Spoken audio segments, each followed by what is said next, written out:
mais uma vez no Camarim com Camila Cléo. O programa de hoje especialíssimo, primeiro do ano 2020, maravilhoso, abençoado, absoluto. E eu tenho uma criatura fora de série para entrevistar, para que vocês ouçam, né? Que é a Fabiana. Fabi, muito obrigada de tê-la aqui comigo, viu? Obrigada a você, Cá, pelo convite, viu? Estou muito feliz. Eu também, todos nós ficaremos. Eu quero que você se apresente para o público. Me apresento. Meu nome é Fabiana Pinhata, que eu tenho um nome extenso, mas eu optei em ficar... De Marquesa. Sim. Eu sou administradora de empresa, sou formada em administração, mas eu desenvolvi uma carreira mais voltada para o comportamento organizacional, que não é o RH. Depois que eu fiz administração, eu me formei em marketing também. Fiz um MBA em especialização de organizações, que são as empresas. Dentro da carreira que eu fiz, eu trabalhei com marketing, mas sempre ligado com equipe. E aí eu fui percebendo quanto difícil, eu tinha muita história, eu tinha muito estudo e não conseguia me desenvolver muito bem com as pessoas, assim, com a liderança, às vezes ela... E aí eu comecei a estudar isso.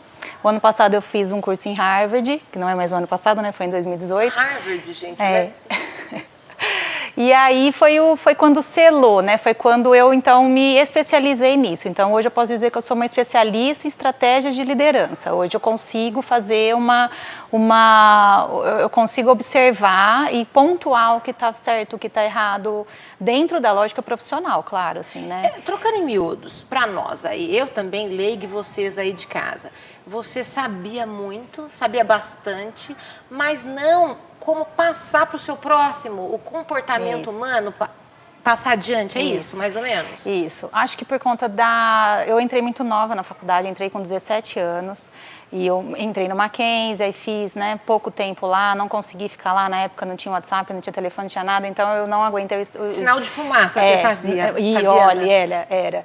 E eu vim de Sertãozinho, né, que é do lado de Ribeirão Preto, uma cidade grande, mas a gente, para ir para São Paulo, é muito diferente. Então eu não consegui concluir. E essa vinda para Ribeirão foi muito importante, foi nessa vinda que meu pai ficou muito bravo, porque eu larguei a faculdade, né, entre aspas, e ele falou, você pode continuar, mas se for na USP, que era a USP de Ribeirão, porque eu não vou me envolver financeiramente mais com seus estudos, porque tinha ido para São Paulo, alugado apartamento, sabe, toda aquela coisa, né? Oneroso. Isso. E aí foi quando eu conheci a Fundação Primeiro Mundo, que eu mandei uma carta para eles contando o que tinha acontecido.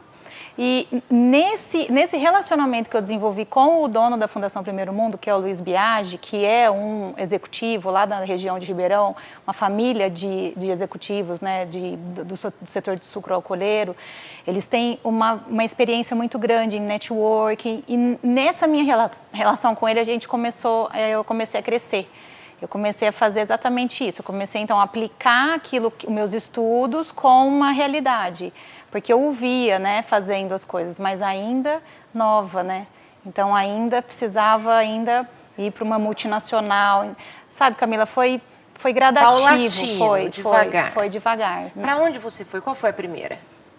A primeira empresa que eu trabalhei foi a Caixa Econômica Federal. Até outro dia eu estava lá esperando a menina me entregar uma senha, né? Eu olhei para ela e me deu aquele, né? Eu comecei assim, né? Eu comecei com 18 anos. Depois eu fui para o Banco Santander e eu fiquei lá. E aí foi meu primeiro contato com uma equipe multinacional, porque aí vieram o pessoal da Espanha, fui contratada pelo Santander. Depois eu trabalhei com o pessoal lá do Luiz Biagi. Depois eu trabalhei numa usina também. Minha família né, de industriais, meu avô teve destilaria, mas eu nunca fiz carreira ali dentro com eles. E depois eu fui para a Ambev. Trabalhei numa cooperativa, né, mais regional, lá em Ribeirão, e aí eu fiz a carreira na Ambev. Na Ambev. Hoje você está na Ambev? Não, hoje eu tenho participação na Ambev, mas por terceiros, assim, pelo meu marido, por outras situações, mas eu não sou mais funcionária da Ambev. Hoje a gente... Aqui para nós, de Avaré, que a televisão vai passar, o marido dela é o dono da Menegaso, que é uma distribuidora da Ambev. Um dos, né? São em três. Exatamente. Sobre a inteligência profissional, que é que você estava estudando, queria nos contar um pouquinho. Como é que é isso, Fá? Então, exatamente isso. Assim, eu só poderia falar disso se eu tivesse todas as teorias ligadas com a minha prática.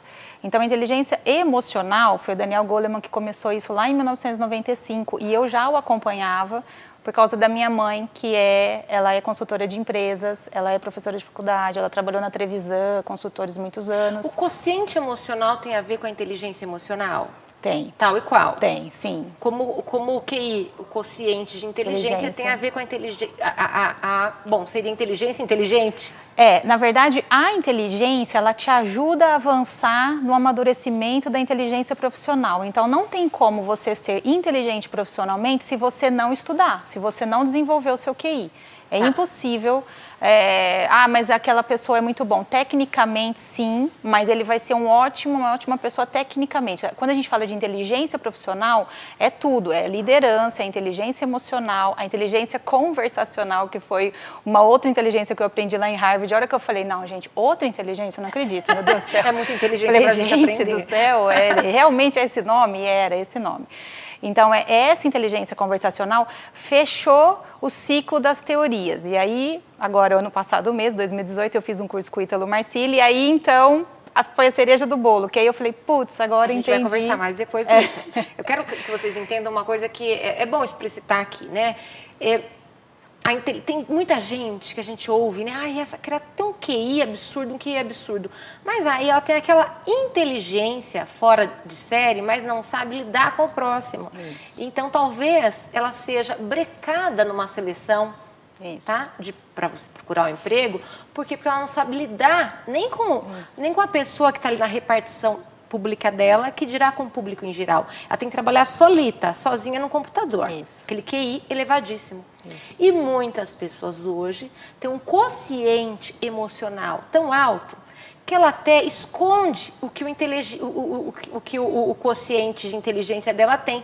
Então, ela sabe, aquela ginga, conversa com a criatura que ela vai trabalhar hoje junto, que é tudo muito junto, é mesmo uma repartição, né? Com o público, ela consegue o emprego, não é assim, Fabiana? Sim, você acabou de definir uma parte do curso que eu defini aqui só, nem façam, assistam só o programa, só fazer o curso. Não, façam demais. Mas é assim, né, Fabiana? Exatamente, porque a professora Lúcia Helena Galvão, que é uma professora de filosofia, ela fala que, num dos congressos, ela fala que 70% dos problemas das pessoas está ligado à convivência. E há um paradoxo nisso, porque você, longe das pessoas, você tem solidão. E quando você está com as pessoas, você cria problemas. Então, a gente não consegue nem ficar sozinho e nem conviver com as pessoas. Aí que entra a inteligência emocional do Goleman, né? Que foi uma luz no fim do túnel quando ele começou a trabalhar autogerenciamento, motivação, empatia, habilidades sociais, que é ouvir, o autoconhecimento. Ele começou a falar, viu, vocês têm que se conhecer, vocês têm que fazer uma linha de raciocínio da vida de vocês têm que gerenciar a emoção, vocês têm que se colocar no lugar do outro, vocês têm que aprender a ouvir, vocês têm que ter motivação para sair. Então, antes do Daniel Goleman, era só motivação e empowerment, né? Que se falava empoderamento. Isso já vem lá desde... Então, a Faculdade de Administração, ela trabalhou muito em cima de motivação e liderança. Aí veio o Goleman e falou, não, tem que ter uma inteligência emocional. E aí, a partir desse raciocínio do Daniel Goleman, todas as empresas começaram a fazer, por exemplo, avaliação de desempenho, coaching, mesmo mentoring. Então, assim, começou... Todos esses termos, conte para o pessoal, porque nem todo mundo sabe. A avaliação de desempenho é quando você está trabalhando numa empresa e aí você, periodicamente, eles te chamam para falar como é que você está indo. Então, muitas empresas fazem isso hoje, assim, né? Desde multinacionais até empresas pequenas. Eu dei aula, né? Dei 7 anos de aula. Quando eu vim aqui para Avaré, eu fui dar aula. E o coaching? Não. Isso é a parte de você... você fazer avaliação de desempenho. Então, eu chamo uma pessoa e falo, Camila, eu vou fazer a sua avaliação de desempenho. Olha, o que você é? Você é advogada da empresa. Deixa eu te falar, você está mandando bem aqui. Ele lista o que você está vindo bem e o que você está indo mal. A partir desse momento, ele pode fazer um coaching e até um mentoring. O que é? Aí ele pode te ajudar naquilo que você está falhando, propor um plano de ação e desenvolvendo esse plano de ação junto com você. Então, Camila, você está um pouco esquecida, então eu vou te dar uma agenda e quero falar com você toda sexta-feira para ver se você cumpriu a sua agenda. Esse é um processo de coaching. Ele fica ali junto com você, te ajudando a crescer naquilo que você está falhando. Mentoring ele passa para você aquilo que ele acha que você tem que fazer e fala, Camila, é isso aqui que você tem que fazer, vamos embora. Então, eu sou mais mentoring, gosto mais dessa coisa mais não tão próxima, não tão acompanhando. Tá, por você isso, vai ficar irritado e vai bater na pessoa. Por isso que eu tive problema, entendeu? Por isso que eu demorei a entender esse negócio da inteligência profissional.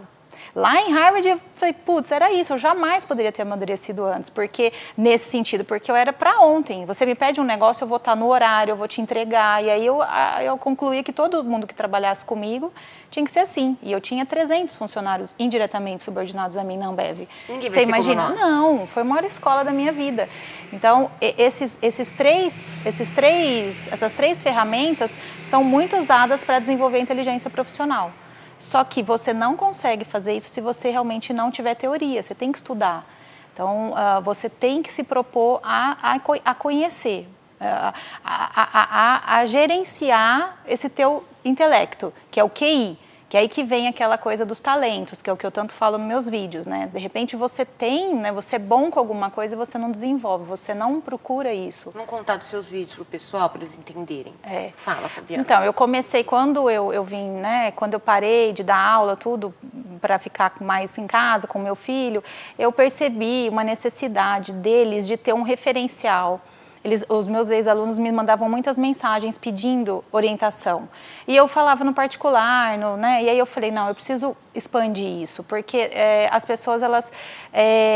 A teoria a gente lê no livro, só que alguém que passou por aquilo, falar que aquilo dá certo ou que aquilo não dá certo, é melhor, né? É uma propriedade que eu tenho, que eu quis usar a favor das pessoas. Então, eu criei esse canal, Café com Harvard, que eu faço pelo meu perfil do Instagram, algumas aulas no IGTV, e faço ali, eu dou algumas dicas, posto algumas coisas no Stories, para que essa geração cristal, né, que o Sidney Oliveira, que é um grande escritor, ele caracterizou essa geração como geração cristal. Não é a Índigo? Ou já se foi a Índigo? Não, a Índigo, ela é uma característica da cristal. A geração cristal é a geração do mimimi, é a geração que quebra, tudo quebra, né? Então, eu até fiz um post esses dias falando, a gente veio do barro, o homem veio do barro e a gente veio da costela, né, a mulher. Se fosse a gente partir do princípio cristão que eu parto. Como é que a gente ficou tão frágil assim a ponto de a gente tem que aguentar algumas coisas, entendeu? A gente é feito de carne e de barro, de sopro de Deus, então assim, as coisas não podem estar no pé que tá. Então, essa a minha comunicação lá com eles, né? E eu era assim em sala de aula, né? Eu era uma professora mais de chegar junto. Por isso que eu me identifiquei com o Ítalo, né? Quando eu encontrei e falei, caramba, esse moço fala mesmo, né? Ele fala palavrão pra caramba, ele tem um lado, né, muito mais violento, Depois né? nós vamos contar. Segundo bloco, vocês vão ter que esperar. E daqui a pouco, gente, no próximo bloco, nós queremos muito, eu também espero muito, que a Fabiana nos conte um pouquinho sobre Ítalo Marcilli, que eu também o admiro no Instagram, mas aí quero saber mais um pouquinho, porque ela fez o curso dele, né, Fá? Foi. Então, daqui a pouco, no próximo bloco.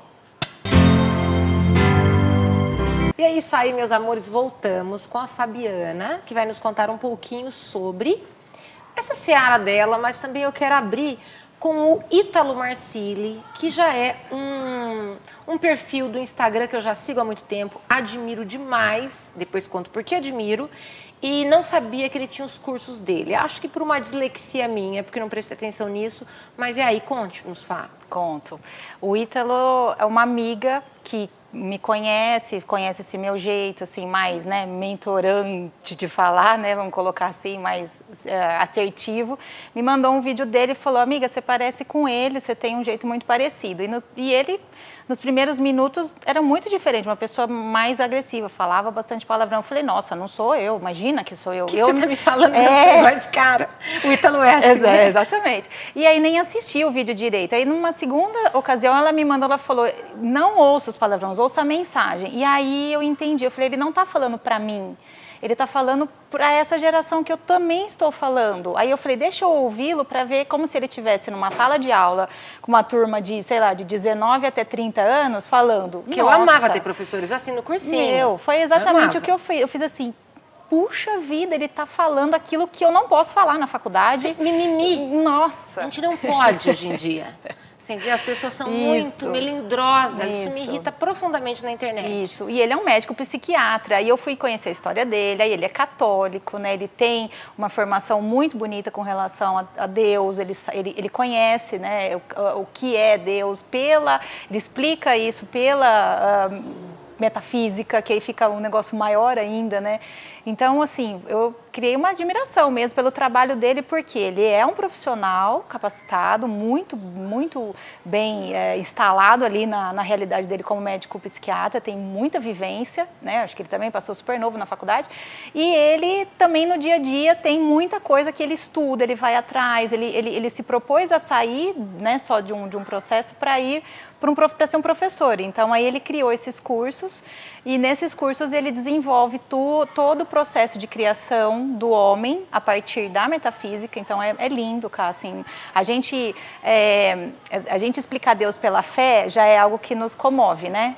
Você imagina a pessoa explicando a Deus a partir de elementos simbólicos, né? A partir de coisas que está aí, né, para a gente ver, natureza, a formação mesmo nossa, né, a formação das coisas, então é muito emocionante. E nesse curso ele fala sobre as 12 camadas, então não é só um curso das 12 camadas, ele também fala sobre isso, que é a descrição, né, feita aqui, é como se fosse uma teoria, mas eles não colocam uma teoria, que o Olavo de Carvalho fez com relação ao amadurecimento da personalidade. Por isso que o curso que eu estou fazendo é inteligência emocional para o amadurecimento da personalidade, porque aí, entendeu? Aí é onde o Ítalo chegou. O que eu vivi na prática, o que eu aprendi nas teorias, o que eu solidifiquei em Harvard, o Ítalo foi lá e falou, é exatamente isso. A partir de um processo não só de neurotransmissores, que foi que lá em Harvard a gente falou bastante, que é a inteligência conversacional, que é o cortisol agindo, te deixando fora do eixo, fazendo você ter mais nervoso. Você vai ter que contar tudo isso pro pessoal, eles não vão entender que você estava conversando comigo. Então, mas vamos voltar pro Ítalo, vamos por partes. Vai. Como é que você significa os palavrões do Ítalo?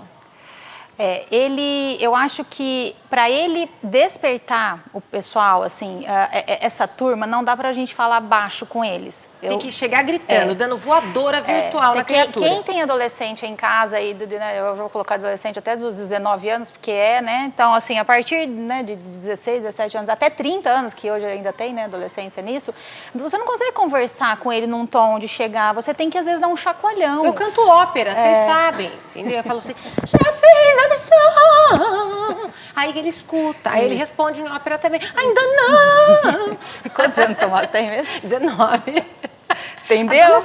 Exatamente. Agora, você imagina se o Tomás tivesse um professor que falasse aquelas coisas para ele, que falasse, viu, você tem que trabalhar, você tem que servir, você tem que estudar, você tem que dar graças a Deus pela mãe que você tem, pelo pai que você tem, pela comida. Mas eu falo isso pro Tomás. Então, mas você fala, você é mãe. E você imagina uma pessoa de fora, porque a gente aprende lá no curso do Ítalo, e também eu já tinha visto isso antes, que os filhos, eles não vão projetar nos pais aquilo que eles, inconscientemente, ele quer ser igual, mas ele quer ser diferente até para ele criar a identidade dele. Ele passar para os dele, ele vai falar mimimi. Exatamente. Filhinho, você fez a lição, meu anjo? Assim. Isso. Querendo matar a criatura porque ela não fez. Então, você imagina se você, ao invés de ter um professor de história que politicamente faz ali uma ideologia ali dentro da sala de aula, porque não, né, como está hoje em dia, você tivesse um professor que cutucasse ele e falasse, viu, você orou, você rezou hoje, você sabe o que é jejum? O Ítalo fala isso? Fala, se rezou e se orou? Fala. Porque ele é bravo, eu tenho medo dele.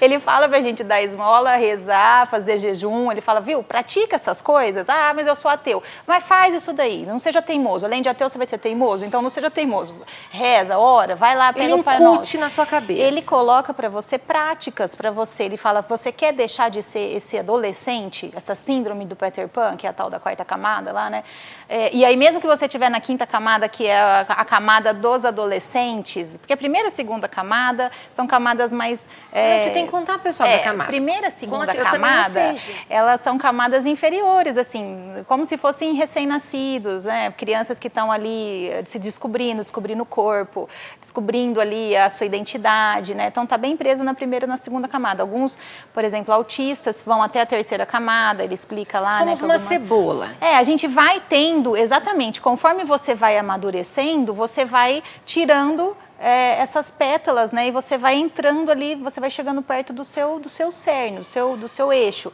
Só que há algumas camadas, elas são mais difíceis de você sair, que é a tal da quarta camada. Por quê? Porque é uma camada de afetividade, essa coisa de você querer a validação dos outros, de você toda hora estar preocupado com o que o outro fala, de você querer ser socialmente bem aceito, então todas as opiniões são válidas, você para de colocar a sua opinião, você deixa as pessoas trazerem os lixos emocionais para da vida deles. Quem é essa criatura que eu quero entender, porque eu não sou assim, eu não deixo. Essa pessoa, geralmente são pessoas que estão vivendo tipo uma síndrome do Peter Pan, elas não amadurecem, elas ficam o tempo todo querendo a sua validação, e para isso elas ficam meio que permutando com você as fraquezas dela, então vocês... Um vórtice frequente. Isso, você fica numa sinergia ali, só naquilo, vocês ficam ali vivendo aquele, só dentro daquele contexto. Mesmo, e não evolui. E ali você acha as minorias, então você se apega às minorias, e aí as minorias te ajudam mais ainda, então eu sou uma mulher, eu sou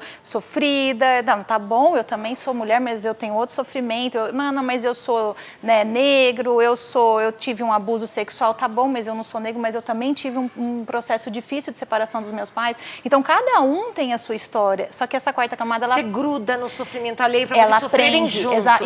Isso, exatamente. Vamos sofrer todo mundo junto. Isso. E vamos todo mundo fazer barulho em cima desse sofrimento. Em vez da gente estudar, evoluir, sair orar, desse vórtice.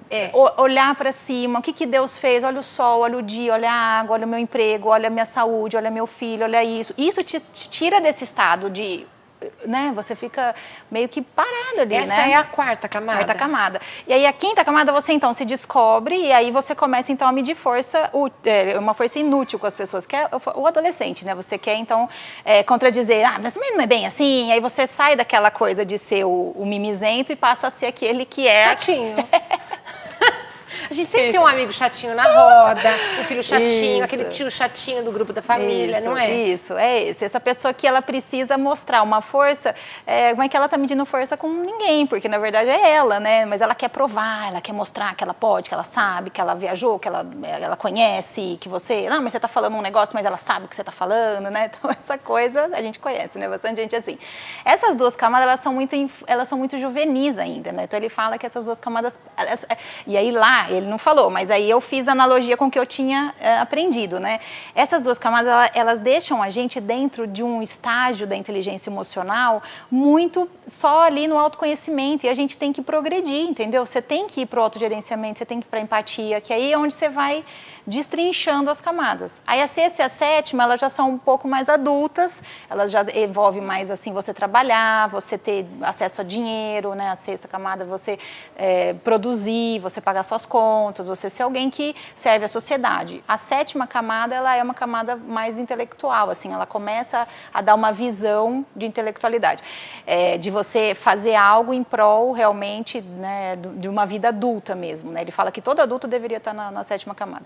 Aí da oitava para até a 12ª, Cá, é muito complexo. Já assim. virou anjo, né? Da oitava para frente já é uma situação bem mais profunda que eu acho que tem que fazer o curso, tem que pegar toda a sequência do que ele fala para você entender, que senão se eu falo aqui, você fica... De repente a Fabiana nos contar superficialmente, que é o que dá pelo tempo do programa, e nós não embarcarmos nessa jornada, nessa viagem que é o curso do Ítalo mesmo. Eu confesso a vocês, gente, vocês aí de casa, Fabiana, que por causa da falta de tempo, eu ouvia parcos minutos ali do Ítalo, mas agora me interessei, vou ouvir os palavrões dele, gostaria de soltá-los, sim, nas redes sociais, porque as pessoas são chatas. Sim, são. Não são. Não reconhecem muitas vezes, né, o que tem, né, então assim, faz a introdução, como lá eu tenho visto, né, no lado da inteligência profissional, faz a introdução da vida profissional com pesar, e isso bloqueia, né, o seu desenvolvimento profissional, porque na verdade as pessoas, elas estão... É difícil trabalhar, mas tá lá em Gênesis 2, eu canso de falar isso, né? Do suor do que vai vir o fruto do seu... Né? Você vai ter que trabalhar. Então, assim, as coisas, elas vão ter um quê de lamúria, a gente vai ter que ter resiliência. Então, se a gente também não tiver isso, também a gente também não se torna produtivo. Você entende? Assim, a coisa mais improdutiva é uma pedra. A pedra não produz nada. Então, ela vai evoluir, ela vai virar depois. Mas assim, uma flor evolui, tudo evolui. Então nós animal, também precisamos, entendeu? A Exato. gente tem que entender que precisa evoluir. Mas nós temos heranças. Vê se Sim. vocês não têm aí em casa. Produção, veja aí vocês. Eu vou trabalhar, às vezes, que nem, o meu trabalho é muito bom, é muito gostoso, eu me identifico, mas eu falo assim, vou ter que hoje à tarde, eu tenho que gravar, eu tenho que não sei o quê. Parece que você tem que mostrar para a sociedade em geral quão labuta como é difícil. Isso. O meu não é, o meu viver é fácil, mas Isso. todo mundo fica, hoje eu vou ter que ir lá, vou ter que fazer, vou ter que... Isso é sexta camada, tá vendo? Onde eu tô? Isso é sexta camada. Essas pessoas que ficam, porque eu tenho que... Faz, mas assim, ainda ficam ali, entendeu? Falar. A gente precisava dar um... Sabe a herança genética dos nossos? Tem que reclamar? Aí eu tenho que acordar, eu vou ter que fazer isso. Você tem que ficar reclamando o tempo inteiro. E a gente pega, entendeu? Por osmose. Hábito. A gente fala as mesmas palavras dos nossos, frases dos nossos. E não tem nada a ver com a gente mas a gente fala, não fala, papá. Isso, exatamente. E por isso que a gente tem que trabalhar essa parte da inteligência emocional com a inteligência profissional, porque para quem trabalha hoje em dia não basta só você saber isso, você tem que praticar. Mas e se eu falasse para você, para a produção, pessoal em casa, gente, graças a Deus, meu trabalho é maravilhoso, eu vou trabalhar no que eu gosto, é o que eu mais amo fazer, minha vida é abençoada, minha família é iluminada, como é que ia ser? Que vão olhar para mim e apedrejar? Geralmente você vai ficar um pouco isolada também. Exato. Mas acontece isso, Então. Camila. Conforme a gente vai amadurecendo, a gente acaba acontecendo exatamente esse movimento. E aí o interessante é que o que acontece? Conforme você vai amadurecendo, as pessoas das camadas, né, de quem está menos amadurecida, eles vão espelhando em você. Então, tem gente se espelhando em você. Tem gente que você está incomodando. Quando você fala isso, você incomoda algumas pessoas. Não, mas eu não falo isso. Não, mas se você disser, você vai incomodar algumas pessoas. Outras vão te admirar e vão querer fazer parecido, entendeu? E aí que está o movimento que a gente precisa fazer. A gente precisa, só que ainda nós precisamos sair desse estágio de não inteligência. Por isso que eu venho falando sobre esse assunto, porque não é uma teoria minha, é uma teoria que está na melhor escola de administração do mundo, né? Uma teoria que vem de encontro com a filosofia, que vem de encontro com a metafísica. Gente, então, peraí, né? A hora que eu olhei isso, falei, não, tem um caminho aí que dá para a gente fazer para ter uma vida emocionalmente equilibrada.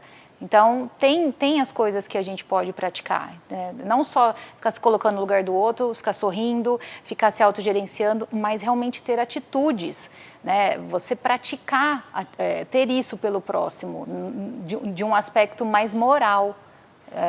Consegue, assim? Dá para... difícil. Dá, mas você vai, agora, gente...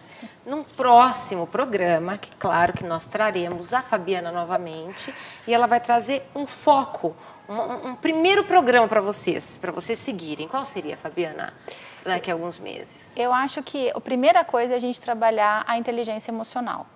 Inteligência emocional? É a primeira coisa. Então, nós faremos um próximo programa de meia hora para inserção na inteligência emocional. Tá bom? Porque senão agora vai ficar muito longo. E eu quero agradecê-la. Muito obrigada, Fabiana, por fazer o Debi.